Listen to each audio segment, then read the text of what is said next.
If A and B can do a work in 6 days, B and C can do it in 12 days, C and A can do it in 4 days, how many days it would take to finish the same work by all the three together? இப்போ ஏவும் பியும் சேர்ந்து அந்த ஒர்க்கை 6 டேஸில் complete பண்ணுறாங்க, பியும் சியும் சேர்ந்து 12 டேஸில் கம்ப்ளீட் பண்ணுறாங்க, சியும் ஏவும் சேர்ந்து 4 டேஸில் கம்ப்ளீட் பண்ணுறாங்க. இப்போது 3 பேர் சேர்ந்து எவ்வளோ நாளில் கம்ப்ளீட் பண்ணியிருப்பாங்க அப்படின்னு சொல்லிட்டு கண்டுபிடிக்கணும். இப்போ தான் கண்டுபிடிக்க போகிறோம்.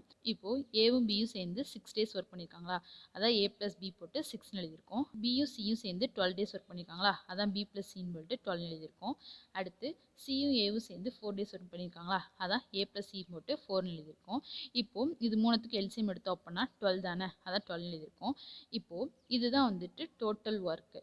இப்போ total work divided by A plus B போட்டோம் அப்படின்னா எஃபிஷியன்சி கிடைக்கும். இப்போ 12 டிவைட் பை 6 எவ்வளோ 2வா, அதே மாதிரி 12 டிவைட் பை 12 வந்து 1ஆ, அது மாதிரி 12 டிவைட் பை 4னா 3ஆ. இப்போ ஏ ப்ளஸ் பியோட எஃபிஷியன்சி வந்து 2, பி ப்ளஸ் சியோட எஃபிஷியன்சி வந்து 1, ஏ ப்ளஸ் சியோட எஃபிஷியன்சி வந்து 3. நமக்கு வந்து 3 பேர் சேர்ந்து ஒர்க் பண்ணால் எவ்வளோ நாளாக கம்ப்ளீட் பண்ணியிருப்பாங்க அப்படின்னு சொல்லிட்டு கண்டுபிடிக்கணுமா.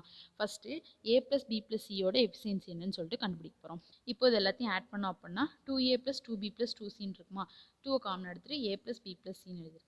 ஈக்குவல் டு இப்போது இது மூணே ஆட் பண்ணோம் அப்படின்னா 6ஆ, அதை ஈக்குவல் டு 6ன்னு எழுதியிருக்கேன்.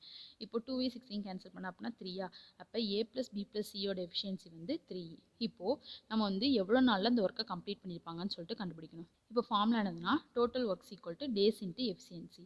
இப்போது டோட்டல் ஒர்க் எவ்வளோன்னு தெரியும், 12ன்னு தெரியுமா, அதான் 12 ஈக்குவல் டு இப்போ டேஸ் தான் நம்ம கண்டுபிடிக்கணும். அந்த டேஸை டின்னு வச்சுக்கிறேன். இன்ட்டு 3 பேரோட எஃபிஷியன்சி வந்து 3ன்னு கண்டுபிடிச்சிக்கோமா, அதான் இன்ட்டு 3ன்னு எழுதியிருக்கேன். டி கண்டுபிடிக்கணும். T equal to 12 divide by 3ன்னு போடுமா, கேன்சல் பண்ண அப்படின்னா 4ஆ, அப்போது 4 டேஸில் வந்துட்டு அவங்க 3 பேர் சேர்ந்து அந்த ஒர்க்கை கம்ப்ளீட் பண்ணியிருப்பாங்க.